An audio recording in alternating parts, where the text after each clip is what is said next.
Hi friends, எல்லோரும் எப்படி இருக்கீங்க? இன்றைக்கி நம்ம வீடியோக்குள்ளே என்ன பார்க்க போகிறோம்னு பார்த்தீங்கன்னா, செம்ம சூப்பரான ஒரு வீடியோ தான். எல்லாருக்கும் ஒரு பிடிச்ச ஒரு வீடியோ தான். ஏன்னா கிச்சனை தான் இன்றைக்கி நான் க்ளீன் பண்ண போகிறேன். ஃபுல்லாக க்ளீன் பண்ண போகிறேன் கம்ப்ளீட்டாக. வாங்க நான் எப்படி பண்ணுறேன், எந்த மாதிரி பண்ணுறேங்கிறத பார்க்கலாம். இப்போ நம்ம வீடியோக்குள்ளே போகலாம்.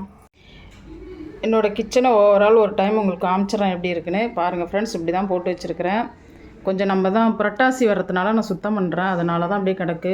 சரி, அதனால தான் கொஞ்சம் அப்படியே எல்லாமே வச்சுட்டேன். எப்படி அப்படியே கிடக்கு. இப்படி தான் இருக்குது என்னோடய கிச்சன் இப்போதைக்கு. பாருங்கள், இது எல்லாமே நான் எடுத்துகிட்டு இப்போ நம்ம கம்ப்ளீட்டாக க்ளீன் பண்ண போகிறோம்.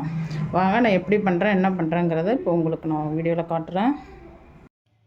பார்த்திங்கன்னா, நான் வந்து ஹாலு, ரூமு எல்லாமே க்ளீன் பண்ணிட்டேன் ஃப்ரெண்ட்ஸ். நான் புரட்டாசிக்கு எப்போதுமே க்ளீன் பண்ணிவிடுவேன், வீடு கம்ப்ளீட்டாக க்ளீன் பண்ணிவிடுவேன். அதுமாரி க்ளீன் பண்ணிவிட்டேன். இப்போ வந்து கிச்சன் மட்டும்தான் கடைசியாக க்ளீன் பண்ணிக்கலாம். அதுக்கு வந்து எப்படியும் ஒரு 2 நாள் தேவைப்படும். அது வந்து ஒருத்தராக செய்ய முடியாது. எனக்கு யாராச்சும் ஹெல்ப்புக்கு ஆள் வேணுங்கிறதுனால நான் அதை மட்டும்தான் கொஞ்சம் லாஸ்ட்டாக செஞ்சேன். அப்புறம் அன்றைக்கி வந்து சண்டே லீவ் இருந்ததுனால என் பையனை வச்சுக்கிட்டு தான் நான் செஞ்சேன். என் பையன் எனக்கு ரொம்ப ஹெல்ப் பண்ணுவான். அவனை வச்சு தான் எல்லாமே செஞ்சுட்டு இருந்தேன். அந்த பாத்திரம்லாம் அவன் தான் எடுத்துக்கொண்டு எல்லாமே வெளில வச்சான். நிறைய வேலை செஞ்சு கொடுப்பான். பார்த்திங்கன்னா, இந்த வேலையுமே எல்லாமே எனக்கு ரொம்ப ஹெல்ப்பாக இருப்பான். ஃபஸ்ட்டு பார்த்திங்கன்னா, நான் கிச்சனில் உள்ள எல்லா திங்ஸுமே எடுத்து முதல்ல வெளியில் எடுத்து வச்சுட்டேன். நம்ம அதை வெளியில் வச்சுட்டு நம்ம ஒட்டடை அடிச்சுட்டு தூசெல்லாம் தொடச்சி க்ளீன் பண்ணிட்டோம்னாக்கா நான் அப்புறம் அதை கொஞ்சம் கொஞ்சமாக வதக்கி கழுவி எடுத்துக்குவேன். அதனால் ஃபஸ்ட்டு அது எல்லாத்தையும் எடுக்கணுங்கிறதுக்கு தான் எனக்கு மெயினாக ஆள் தேவைப்படும். அது எல்லாமே கம்ப்ளீட்டாக ஃபுல்லாக எல்லாத்தையும் வெளியில் எடுத்துட்டு தான் நான் அதுக்கு பிறகு ஒட்டடை அடிக்கிறதுக்கே ஆரம்பித்தேன். கிச்சனில் பார்த்திங்கன்னா, நான் திங்ஸ் நிறையா வச்சுருப்பேன் ஃப்ரெண்ட்ஸ். அதை எடுக்கிறதுக்குள்ளே போதும்னு ஆகிடுச்சு. அது அப்புறப்படுத்துறதுக்கே அவ்வளோ நேரம் ஆகிடுச்சு. பார்த்திங்கன்னா, அன்றைக்கி சண்டே 2வது நான் சமையலும் வச்சுக்கல. அன்றைக்கி சமையல் செஞ்சுட்டு இருந்தால் டைம் ஆகிருக்கும், செய்ய முடியாது, வேலை கடந்துரும் அப்படிங்கிறதுனால நான் சமையல் கூட கட் பண்ணிவிட்டு வேலையை மட்டும் தான் பார்த்துக்கிட்டு இருந்தேன். அன்றைக்கி கடையிலே வாங்கி சாப்பிட்டுக்கலான்னு ஒரு பிளான் பண்ணியாச்சு. செட்டுன்னு கடன்னு எல்லாத்தையும் அள்ளி வெளியில் எடுத்து வச்சிட்டோம்.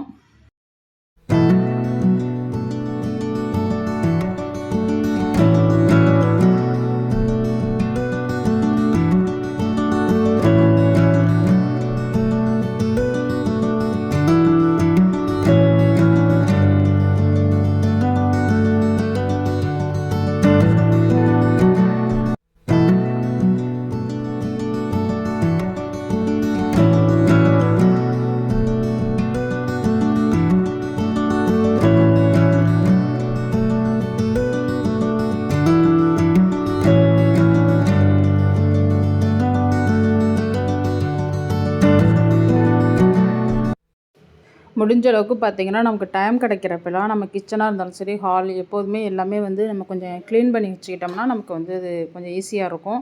நான் வந்து இடையில கொஞ்சம் ஒரு 2 மாதம் நான் க்ளீன் பண்ணலை, அப்படியே விட்டுட்டேன். சரி, நம்ம தான் புரட்டாசிக்கு சுத்தம் பண்ண போகிறோம் அப்படிங்கிறதுனால நான் அப்படியே விட்டுட்டேன். அதனால் பார்த்திங்கன்னா, நிறைய டஸ்ட்டு எல்லாமே எனக்கு வந்து கொஞ்சம் ரோடு 2 சைடும் ரோடு இருக்கிறதுனால கொஞ்சம் டஸ்ட்லாம் நிறைய படிய ஆரம்பிச்சிருச்சு. சரி அப்படின்ட்டு தான் இப்போ ஃபுல்லாக டீப் க்ளீன் பண்ணோம் அப்படிங்கிறதுக்கு தான் நான் பண்ணிக்கிட்டு இருக்கிறேன். நம்ம பெண்கள் பார்த்திங்கன்னா, எப்போதுமே அதிகமாக இருக்கக்கூடிய இடம் வந்து வீட்டில் ஒரு இடம், மெயினான இடம் எதுன்னு பார்த்திங்கன்னா கிச்சன் தான். அந்த இடத்த நமக்கு பிடிச்ச மாதிரி அரேஞ்ச் பண்ணி நீட்டாக வச்சுக்கிட்டோம்னா நமக்கு அங்கே வேலை பார்க்கும்போது மைண்டு ரிலாக்ஸாக இருக்கும். நமக்கு அதில் ஒரு ஹாப்பினஸ் கிடைக்கும்.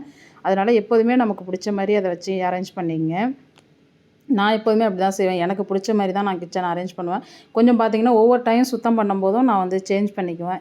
ஒவ்வொரு இடத்துலையும் மாற்றி மாற்றி செய்வேன். அப்படி இருக்கும்போது நமக்கு அது பார்க்குறதுக்கும் இன்னும் ஒரு சந்தோஷமாக இருக்கும். ஒரு மனசுக்கு ரிலாக்ஸாக தெரியும் பார்க்குறதுக்கு. நீங்கள்லாம் எப்படி கிச்சன் க்ளீன் பண்ணுவீங்க, எப்படி சுத்தம் பண்ணி வச்சுருப்பீங்கிறத எனக்கு கமெண்ட்ஸில் சொல்லுங்கள். அதேமாரி பார்த்திங்கன்னா, நம்ம வீட்டில் குழந்தைங்களுக்கும் சின்ன சின்ன வேலைகளை கொடுங்க ஃப்ரெண்ட்ஸ். கொடுத்து அவங்களுக்கும் அந்த பழக்கத்தை கற்றுக் கொடுங்க. அப்போ தான் அவங்களுக்கு அந்த ஒரு ஹெல்ப் மைண்ட் வரும்.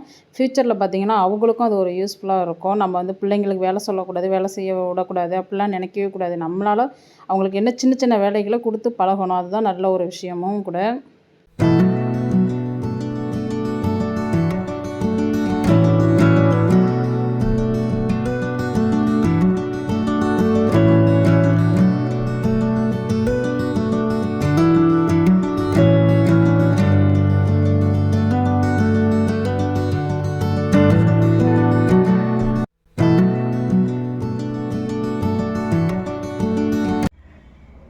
பாருங்கள் ஃப்ரெண்ட்ஸ், கிச்சனில் உள்ள எல்லா திங்ஸுமே எடுத்துகிட்டேன். இனிமேல் வந்து நான் ஒட்டடையெல்லாம் தூசெல்லாம் தான் தொடச்சிட்டு ஒட்டடையெல்லாம் அடிச்சுட்டு கம்ப்ளீட்டாக க்ளீன் பண்ணிவிட்டு தான் நான் மறுபடியும் இந்த ஜாமான் திங்ஸ் எல்லாத்தையும் எடுத்தால் வைக்கணும். வாங்க நான் எங்கே எடுத்து வச்சுருக்கேன்னு பாருங்கள். எல்லாமே ஹாலில் தான் கொண்டாந்து வச்சுருக்குறேன். இதை எல்லாமே இனிமேல் நான் வதக்கி கழுவி சுத்தம் பண்ணி அதுக்கு பிறகு தான் எடுத்து கொண்டாந்து கிச்சனில் வைக்கணும்.